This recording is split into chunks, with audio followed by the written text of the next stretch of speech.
I'm glad you're back. You're on Growth Factor, my show, and you're looking at Robin Meyerson. She's in Arizona. She has just an incredible miracle story. She has so many. We're going to get right into her miracle story and then take a little pause. I'm going to tell you about all the good works and all the books that Robin has. But if you can just start, Robin, tell us what it's like to be a mother and a grandmother, and then we'll get into your miracle story. Sure. Thank you so much for having me on your show. I never even thought about becoming a mother or, gosh, a grandmother when I was in college and my master's, getting my master's. I just was never really part of my world. I just was so career oriented and just so me oriented, not other oriented. And then I met my husband when I was 19, and he's like, I want to have a big family. And I'm like, what? No, all those diapers, all I could see was the negative. I couldn't see the positive at all. And then I'm like, I was very, I was, I'll just tell you what I said to him. I said, what? You just want to marry me for my uterus? Like, that's totally what I said to him. It was just so mean. Um, and then I just softened up a little bit. And of course, I loved him and I wanted to get married. So we got married. But yet I was still like so career oriented. And I'm like, I'm not having any kids till I travel the world. And I had a red sports car convertible. And I just like, I had to be me. I had to do me. And then I was turning 29, 30. I was 29. And one of my dear, dear friends passed away. And I thought, oh my gosh, she was so young. And I'm like, what's life all about? Like, is it about my red sports car? Is it about my work and all the awards and the resume? What's life all about? It really made me think. And I thought, gosh, I'm going to be 30. Maybe I should have a kid because my friend had just died and she was really young. So, boom, at 29, I got pregnant. And I was just so nauseous the whole time. I hated the whole thing. I hated it. I hated it. I was just so, ugh. And I had my daughter, and it was wonderful. But it was a very difficult pregnancy, a difficult delivery. And I'm like, I'm never doing this again. Never, ever, ever doing this again. I said, I'm giving my kid to you, to my husband. You take care of it. That's what I said. You take care of it, the child. I was just like, oh, I'm so glad I changed. Um, so fast forward about 2.5 years later, God does these wild things to your mind and your heart. Thank God he does these things. And I softened up and I'm like, gosh, I want another baby. I can't imagine my child just being alone. I want another child. And so 2.5 years later, I got pregnant with my next child. And I'll explain the next portion after the next question. Okay, so the next question was I wrote this down because I wanted to know a little bit more about Western and Jewish views on family. Okay, so you see, as I can tell you with my what I just shared, is that I was very, very Western. There's nothing wrong with Western values at all, but I didn't know any Jewish views on family at the time. I didn't realize, the joy and the benefit and the purpose of being, the Torah values, the Jewish values is to get married, to have children if you can, God willing, and to build a Jewish home. And there's so much pleasure and it's hard work, but the more you work at it, the more pleasure you get. And I didn't understand that. And I had to kind of go through it and go through some of these miracles to come to the realization that there's a difference. There's a difference between Western values and Jewish values when it comes to family. I was living very secular Western values where it was very much me oriented. What do I want with my career? And when there's nothing wrong with career, I have a career, but I was a little bit too off balance. Yeah, you want to have harmony and balance with your career and your family as best as you can. And really, God comes first, then your spouse, then your family. And I had it all wrong. I was like, me first all the way and no kids and none of that. So Torah values are family, family dinners, family get-togethers, family holidays. If you look at all of the holidays we have, it's just days and days and days of holidays. We have more holidays than any religion there is. Okay. Every week we have a holiday, and it's called Shabbat, and you're with your family. And those are strong Jewish values. And it's the Jewish family that has maintained itself for 3,000 years. What other nation on earth is there that is together after 3,000 years? It's the Jewish family that's still together after 3,000 years. So you said the word Shabbat, or maybe you meant Shabbos too. Some people say, what does that mean in English? And what's so it's wild if you think about it. There's 7 days in the week. Well, who invented that? Why do the Chinese have 7 days? Why do the Indians have 7 days? Why do Americans have 7 days? Why do the British have 7 days? Why are there 7 days? Well, because originally, if you go way, way back to the beginning of time, when Jewish values say that there was the first man and his name was Adam, and he had a wife named Hava, or Eve, Adam and Eve. And God said 6 days, work, do whatever you need to do to work, grow food, make paintings, do whatever you need to do, work the land. But on the 7th day, you rest. And that's called Shabbat or Shabbos, depending on where you live. And that's how the world was designed since the beginning, for all people across the whole world. So and we still have the 7-day work week, right? So if you think about, why don't we have a 10-day work week? Why don't we have an 8-day work week? We have a 7-day week because that's the way God designed it. And so on the 7th day, we rest. And what rest means is different to different people, but it means being with family, being with God, and taking a time out. It's a spa for the soul. A spa for the soul to just chill, no laundry, no nails, no, just being with friends and family and God.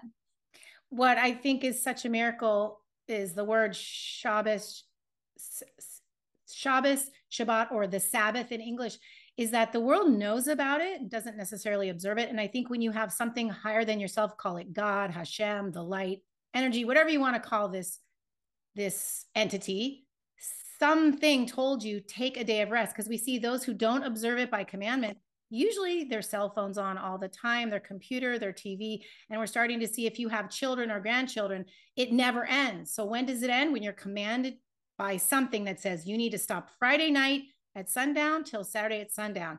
That seems to be the only cure for the technology addiction. I want to ask you about there's the miracle of the Sabbath, and then tie that into your family. There's a miracle of your son, Rory. Can you tell us the miracle medical story? Yeah. So as I said, I had my first child when I was 30, and then just chemically and biologically and just emotionally, I wanted another child. So I got pregnant, thank goodness, thank God. And I was 32, and I was just going for a routine checkup at the doctor. And still very naive as far as what kind of tests are required and not required. I just kind of followed what the doctor told me to do, because the doctors knew what to do to take care of me and the baby. So I had a routine test. It was a blood test called the alpha fetal protein test, AFP, and came back and it said it was positive. And I'm like, well, what does that mean? And she goes, well, you need to come in for a personal meeting. I'm like, oh my goodness, what is, that sounded really scary. So my husband and I went in, and the doctor sat us down, and they said, your child is showing signs of Down syndrome. And I'm like, what's Down syndrome? And they said, well, we can't really tell you everything. The next step is for you to go meet with genetic counseling. So all of a sudden, we had my life completely changed. Here I was, pregnant and nauseous, but excited. And all of a sudden, my schedule had to change to going to different doctors for different advice. And my husband and I went, and we sat with the genetic counselor, and they were giving us all these terms. We didn't understand what they were talking about. And my husband's a scientist, and he's like, wait a minute, you're saying that this blood test showed that she's got the baby's going to have Downs, but you want to do another test. They wanted to do another test to confirm it. Now the blood test it's not invasive, you just take some blood. But the other test they wanted to do was a little bit more invasive and had a real risk of a potential harm to the child. So we were in just a whirlwind of choices and decisions and seeking answers. And we left the doctor's office and we started calling, friends, advisors, mentors, family members, because we were young. We didn't know, had no experience in this. And different people were giving us different advice. Like some people were saying, oh, just have an abortion. What's the big deal? It's just, what's the big deal? And then other people were saying, they all said the same thing. Actually, they all pretty much said that. So we were like, well, but what does that mean? Just like this, a whole new world we'd entered all of a sudden. Like we just like zoomed into a new world. So we went to the bookstore. We went to Barnes and Noble when they used to have Barnes and Noble stores. I don't know if they still have those. And we sat on the floor and we started reading a million books. And then I remember going to the website at that time. It was very, very soon in the whole internet world. And I just plugged into Google Jewish view on Down syndrome. And up popped this article, and it explained that throughout history, this has happened, that different babies have been born maybe like without an arm or a leg or some sort of physical or mental disability, yet the Jewish people, they still have the baby and they take care of the baby. And I'm like, oh, I had no idea. And then the Greeks and the Romans would have these babies and they would just leave them out to die, or they would throw them in the lake or the ocean or whatever. And then even recently, in recent history, in the last 75 years, people know obviously the horrible, horrible cruelty of the Holocaust, of what happened to babies. So I said to myself, whoa, this is all new knowledge to me, new knowledge. And I said, but I'm Jewish, but I don't know anything about Judaism. But if that's what Jews are supposed to do, then I'm going to do it. And just had no knowledge. I just figured that's what you're supposed to do. I'm going to do it. So I went through the next 7 months of the pregnancy, with like a cloud over my head, scared, not knowing how's my life going to change. And I read all these books and articles about how to take care of a child with Downs, and I'm very career oriented. So I said, I'm going to become the president of the March of Dimes. I'm going to like save the world. I'm going to do whatever I can in this field to help and to save my child and protect my child. And fast forward, I go to the hospital and I have this child, and we're fully expecting my life to change. And the baby came out, and the baby had no Down syndrome. The baby, the chills. It was just none, zero Down syndrome. And I was like in total shock. And I mean, I could have not had this child if I had listened to other people, which was just the prevalent wisdom at the time around me in my circle.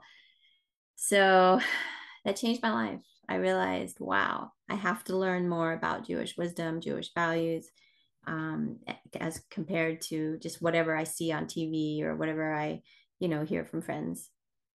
So I want to know really how did you feel getting the news that you were going to have a Down syndrome child? And did you seek advice out any other places, other doctors, other friends, people you? I did. I actually sought out other mothers who had children with Down syndrome, and they were just so special. Like they said, my baby's the sweetest baby ever, and my young man or my young daughter is the sweetest ever. And I met with them. I went to a Shabbat table with a young woman in her 20s who had Down syndrome, and she gave a beautiful little speech at the Shabbat table. She served food. I mean, just the sweetest people ever. And just because they have this tiny little extra chromosome, yet sweet and warm and kind, and the families fully embrace their sibling and child. And I learned that when a person with a disability enters into the synagogue with Down syndrome, the people stand up. They stand up for this person. I'm like, wow, the respect is incredible, because the Jewish view is that we learn from each other, and we're given what we're given to help us grow and change. And I just thought, wow, what a concept, what a holy concept. You know, these other mothers and fathers that I met and talked to and interviewed, I was like, wow, they're the strongest, kindest people that I could ever possibly imagine. So, you know, I came up with that on my own at some point in my life. I don't remember how or when, but I do remember a family member once looking at a Down syndrome child. Let's say we were at a restaurant or out in public, and they said, "Oh, that poor kid and that poor family." And I responded, I said, "Look at the kid smiling. That boy or girl probably, I don't know for sure, is not going to go through those moody teenage years. They tend to be smiling and happy. And I know there's other issues that go along with it, but there's issues that go along with every child. So I just find it fascinating that friends and physicians hinted or recommended that you should abort a child based on looking at medical device, which was wrong. So Right. I wanted to ask you about the Torah view, and then I'm going to tell you a little story about a child I met like this. Yeah, the medical statistics, we have to be so careful because you can get a false positive. I had a false positive, and we can be very quick and rash to make decisions. And the Torah perspective is that we are souls first. We are a soul and we live in a body. So there's different viewpoints of exactly when you get your soul. Some people think that you get the soul right at conception. So right at the point of conception, there's a new soul. Okay. And it's come down from the heavenly abode into the woman.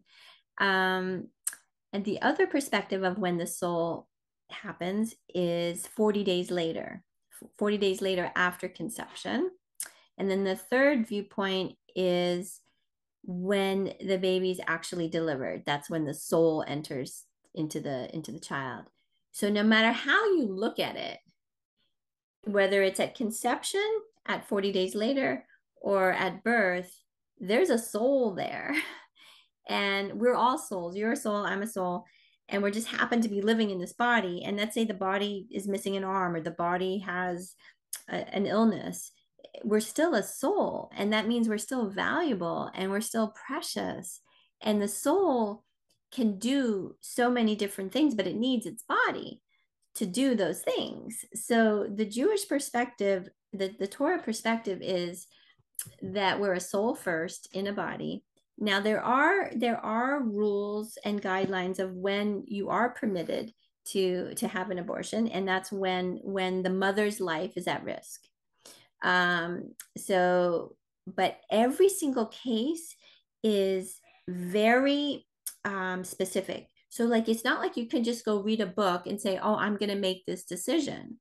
What you need to do when you get news like this is talk to a competent advisor, and a rabbi who's knowledgeable in this area, and really get proper advice, because that's the Torah view. The Torah view is we don't really make decisions the sort of randomly on our own. We look at the 3,000 years of history that exists, and the 3,000 years of many people have gone through this, right? Many people have gone through this, and the Torah view is to know the ramifications is not just on that soul, that little child, but also the ramifications to the mother. So if the mother's life is at risk and she's going to die, then the mother comes first. Absolutely, the mother comes first.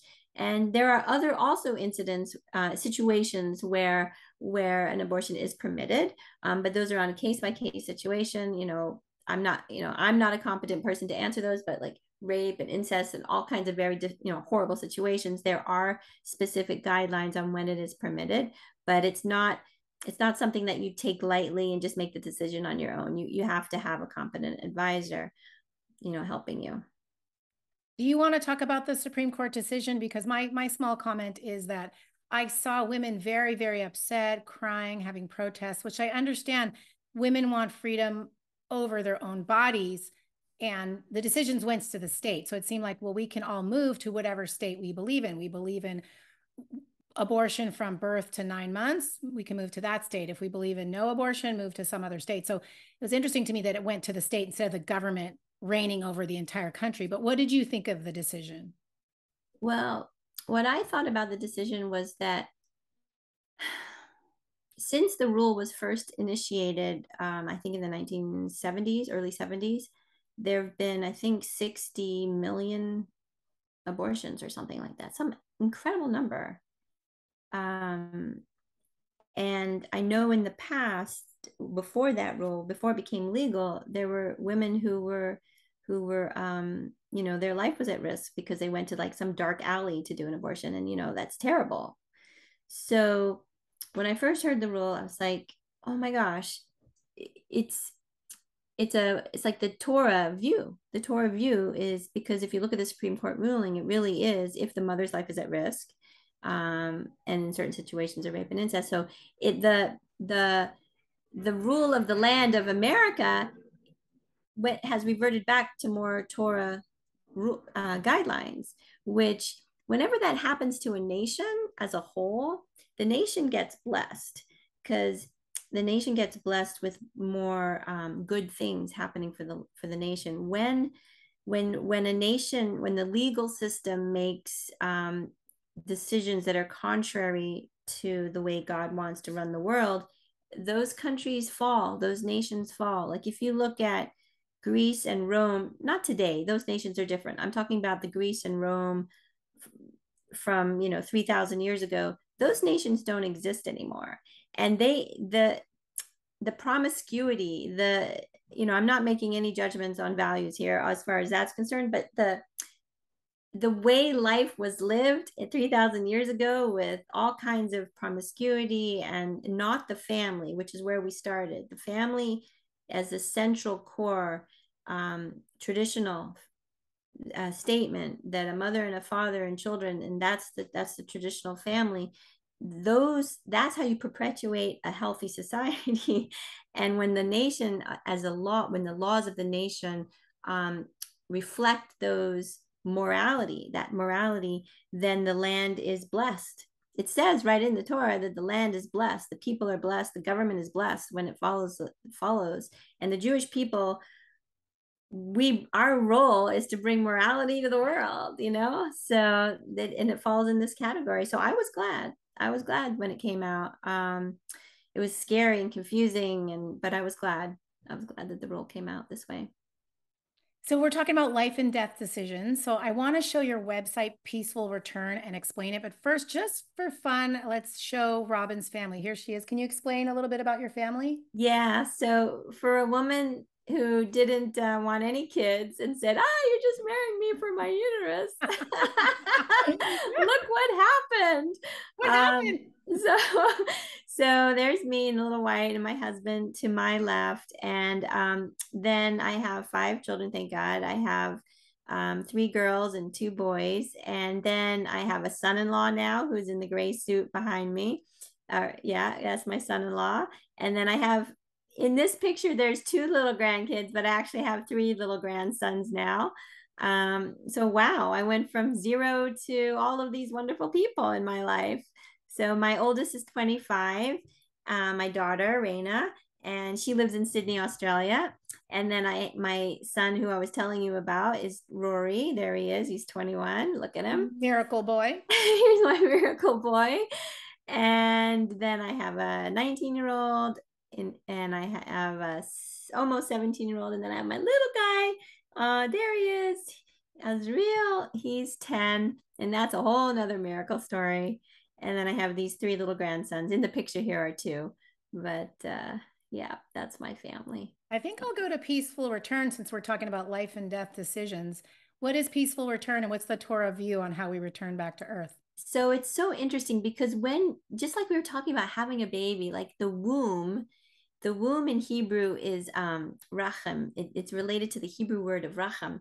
And that word is actually related to the Hebrew word for like tomb or burial, which is kever. So you get buried in a kever, right? And so womb and kever, they're related. So when you die, you're not like, it's not the end, it's not finality, you're just getting placed into a kever, which is like the womb, which is the earth, and then you're going on to the next world. So what I've done over the last 11 or so years is I've helped people have proper Jewish burials so that they can be gently, lovingly taken care of and placed into that sort of quote unquote womb in the earth and go on their journey to the afterlife. And I mean, I even had 2 cases this week where people got buried and they weren't going to be buried, and we were able to help them have a proper Jewish burial. And there's so many miracle stories that have happened as a result of this. You know, people have more peace, they have more closure. It's just better for the environment, it's better for their family, and many miracles about reincarnation, and that's a whole nother topic. But I help people. I'm on call 24/6 to help people have proper Jewish burials, and I've written many books about it, and I have a website, and I give talks all over the world about it. I'd like to show Robin's books as well, but I want to remind everyone, if you subscribe to my channel, it's Growth Factor, and hit the little bell, you'll be alerted for more incredible stories like Robin's. But if you just click at the top of my channel, it says videos, it'll list all the videos, and you'll find Robin. Look up Robin's Synchronicities, where she shares some of these wild stories that have happened to her. One's regarding a golf ball. It's just amazing. But regarding reincarnation, I know some people of the Christian faith are very uncomfortable. So sometimes people call it soul memory. And sometimes they're taught it's very evil. Hush, hush, can't talk about it. I mean, I've even been ostracized sometimes for just bringing it up in some Christian groups. So if you're uncomfortable, just know that it's not evil. We don't know why children are talking about these things, but you can also look in the videos. My friend Kathy Bird, she lives in California. She's a realtor, and her son talks about the life of Lou Gehrig since he could speak. So we can't understand it in this world, but it's not evil. There's nothing wrong with these children. They have this information, and let's just call it soul memory. But let's get into one of your books, and we'll talk about the other ones. So this book is called A Son Returns, and you can get it on Amazon. And it's just it started out as a journal, like a diary, because I had all these wild and crazy experiences happening to me, and I wrote them down. And then after a while, I had so many that a girlfriend said, you just need to publish them, all these stories, because they can help other people see the synchronicities in their own life, and see the coincidences. And there is no actual Jewish word for coincidence. It's hashgacha pratis, which means divine intervention. So there's a higher being or higher energy or God, whatever you want to call it, that is directing and guiding us in our life, and we can feel comfort in that. And so this book is a series of short stories about these kinds of things. I'm going to go over a few more of Robin's books, but right after that, I'd like to go over, because Robin has a phone call next. I'll tell you why she has so many phone calls every day. First of all, she hosts people in her home. Second, she does Hever Kadisha. We'll talk about that, where she's with bodies that have moved on. The soul has moved on. She sits with the deceased body and does prayer. She'll explain that in a moment. And then also a peaceful return if you need any help burying someone, either helping them not be cremated, because cremation is putting your loved one in an oven. And now, one quick thing I want to say about that. When your child's little gerbil or pet, little lizard or whatever passes, you don't say, hey, let's go burn it in the backyard. Typically, you'll put it in a little shoebox, you'll dig it up, and you'll put it in the dirt, because you understand that that's peaceful. So that's what Robin's website is all about. She explains all the myths about burial, but she also helps people. So if you go to Peaceful Return or share it, you can help people get buried instead of cremated. But here's her other books, and we'll talk about her Hever Kadisha work in a moment. Can you tell us about these books? Yeah, sure. It's so interesting if you think about it, because we started talking about my son and how the sort of a prevalent advice was just to abort the child. When you get a contract that says you're going to have an abortion procedure, a lot of people do not read the fine print because they don't want to. It's disgusting. They really don't want to. Like, limbs are cut and chopped, and then the body parts are sucked out and thrown in the garbage. Now, it's so interesting because that contract is required by law that the mother reads it. Now, at the end of life, if people choose cremation, there's also a contract, And it says like 10, 12 pages. And it says it there, it says the actual details of what happens in a cremation. Your body's going to be put in an oven. It's going to be burning, and the organs are going to explode, and the bones are going to be crushed with a hammer, kind of a situation. And there's going to be only dust left, no DNA whatsoever. So it's fascinating because here we have two contracts, the beginning of life and the end of life. People don't want to read it because they don't want to face it. And but if you face it and you realize that's not kind, that's not gentle, that's not beautiful. We love life, we love people, we're a soul in this body. And so why would we chop up a body? Why would we burn a body? Why would we do that? It just doesn't make any common sense. So I help people understand that and help them have closure with proper burials. And it's the cycle of life. It's this, we're born, and we're a soul, and then we move on. It's like a butterfly. A butterfly changes like a caterpillar, then a butterfly goes in a cocoon and then becomes a butterfly. It's the same. We're a soul and we change. We go through different phases. An interesting myth that Robin helped me with. And by the way, she's available for lectures, seminars. She goes all over the country and the world. So if you need her, we can talk about how you can reach out to her. But you could see I showed you her websites, and I'll show you another one. What I want to say, a myth that she taught me is one of my family members explained that they're going to be cremating my family member. It's 3 people they're going to burn. And they told me it's because we're running out of earth. We're running out of land. It's not fair to bury. And the weird thing was, when I was driving up north to visit them, coincidentally, I was looking around thinking, there's so much land. I just, you personally, anyone listening to this, just drive anywhere outside your town for an hour, 3 hours. There is so much land. And I don't know the statistics, probably Robin does, but I think it would take 10,000 more years to use up 1% of the land for burying bodies. It's just such, there's so many myths about cremation. And one of my friends does cremation. So we talk about it. He's aware Jewish people don't cremate. He's aware it's so toxic. He taught me that cremation factories can't be anywhere near neighborhoods and schools because it's so toxic. In addition, you never heard of anyone saying, I would like the ashes of people because I'm going to plant some tomatoes. People think, oh, it's good for the earth. It's good for water. It's not good to throw into the water. It's not good to put in the earth. So it's very interesting. There's so many myths about cremation. Yeah, during COVID, when we lost so many loved ones, so many people, just so unnecessarily, just terrible, terrible. The crematoriums in Los Angeles were actually shut down because there was too much pollution being spewed into the air. You can Google it. So when people think, oh, it's just better for the earth to do a cremation, it's wrong. There's so much misinformation online, and so you want to get the truth, you want to get the source, and really question the marketing machines out there that are trying to convince you to do things that just don't sit right. I want to this book, Cremation or Burial, the green one with the tree, that goes through all the myths that people question about money, about the environment, about traditional views.